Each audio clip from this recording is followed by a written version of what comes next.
He never thought his son would do this. The house felt too big now, empty. Carol's absence was a physical thing, a cold spot in the living room where she used to read, a silence that swallowed every word.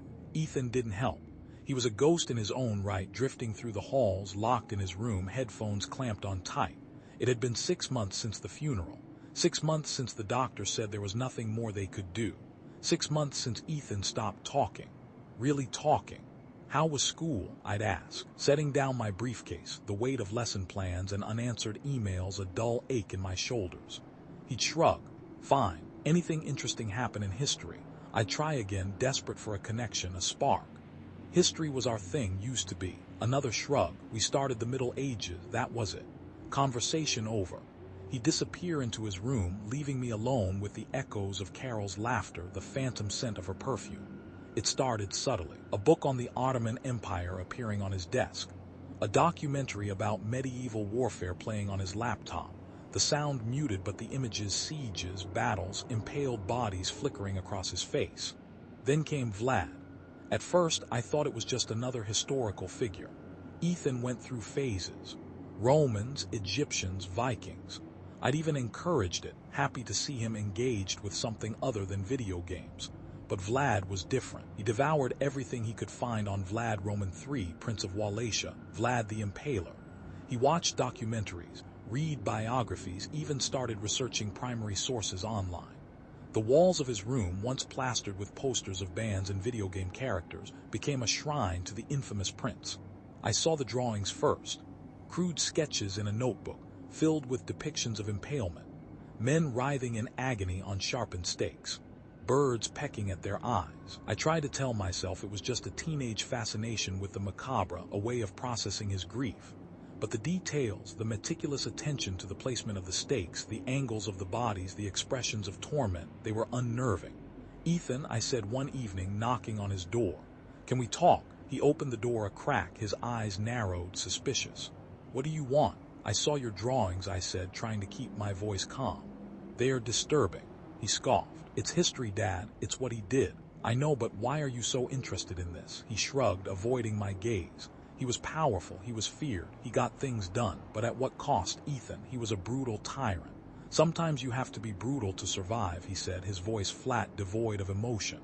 That was the first time I felt a real chill. It wasn't just a teenage phase, this was something else. I talked to Sarah Jenkins, his history teacher. She was young, enthusiastic, and genuinely cared about her students. "Ethan's been incredibly focused on Vlad," she said, concern etched on her face. "He's doing well in the class, but his interpretations are unusual. He seems to admire Vlad's ruthlessness, his ability to instill fear. I'm worried," I confessed. "He's been so withdrawn since his mother died, and now this obsession. I don't know what to do." Sarah suggested a therapist. Dr. Alina Vance, a child psychologist with years of experience. Dr. Vance listened patiently as I poured out my concerns. The drawings, the obsession, the chilling statements. "It sounds like Ethan is struggling with unresolved grief," she said. "He may be identifying with Vlad as a way of feeling powerful in a situation where he felt helpless. The loss of his mother is a significant trauma." She recommended therapy, but Ethan refused to go. "I don't need to talk to some shrink," he said. "They won't understand." Things escalated. Our cat Whiskers disappeared. Ethan claimed he hadn't seen him, but I found a tuft of orange fur near his window, along with a small, crudely fashioned stake made of sharpened wood. Then the vandalism started. Cars in the neighborhood were keyed, gardens were trampled, and someone spray-painted a strange symbol, a dragon impaling a man on the side of the community center. The rumors started too. Whispers among the teenagers, stories of Ethan acting strange, talking about power and revenge. I found more disturbing items in his room. Animal bones arranged in a circle, maps of the surrounding woods marked with strange symbols, and the smell of faint metallic odor that I couldn't quite place. One night I couldn't sleep.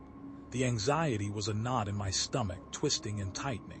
I went to Ethan's room, intending to talk to him, to plead with him to get help. I opened the door quietly. The room was dark, illuminated only by the glow of his computer screen. He was sitting at his desk, hunched over, his face bathed in the eerie light. He wasn't watching a video. He wasn't playing a game. He was sharpening a stake, a long wooden stake whittled to a razor-sharp point.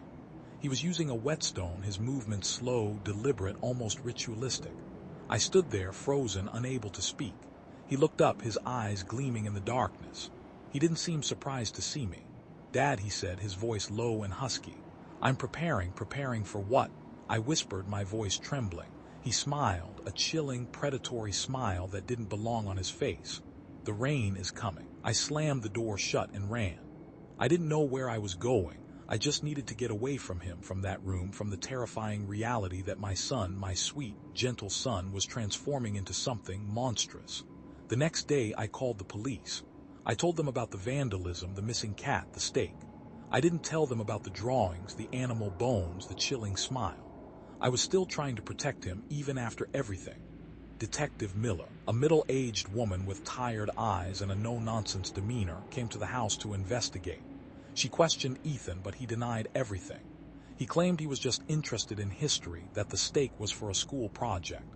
The police couldn't do anything. They didn't have any evidence. Then the incident happened. Kyle Thompson, a bully who had been tormenting Ethan for years, was found in the woods, severely injured. He had been tied to a tree, his body covered in cuts and bruises. A strange symbol, the same dragon impaling a man, had been carved into his chest. Detective Miller came back to the house. This time, she wasn't asking questions. She was arresting Ethan. He didn't resist. He didn't say a word. He just stared at me, his eyes empty, devoid of recognition. At the police station, Ethan confessed. He admitted to vandalizing the neighborhood, to killing Whiskers, to attacking Kyle Thompson. He claimed he was acting on the orders of Vlad the Impaler, that he was chosen to carry out his will. "He speaks to me," Ethan said, his voice flat, toneless. "He tells me what to do." "Doctor," Vance interviewed him again.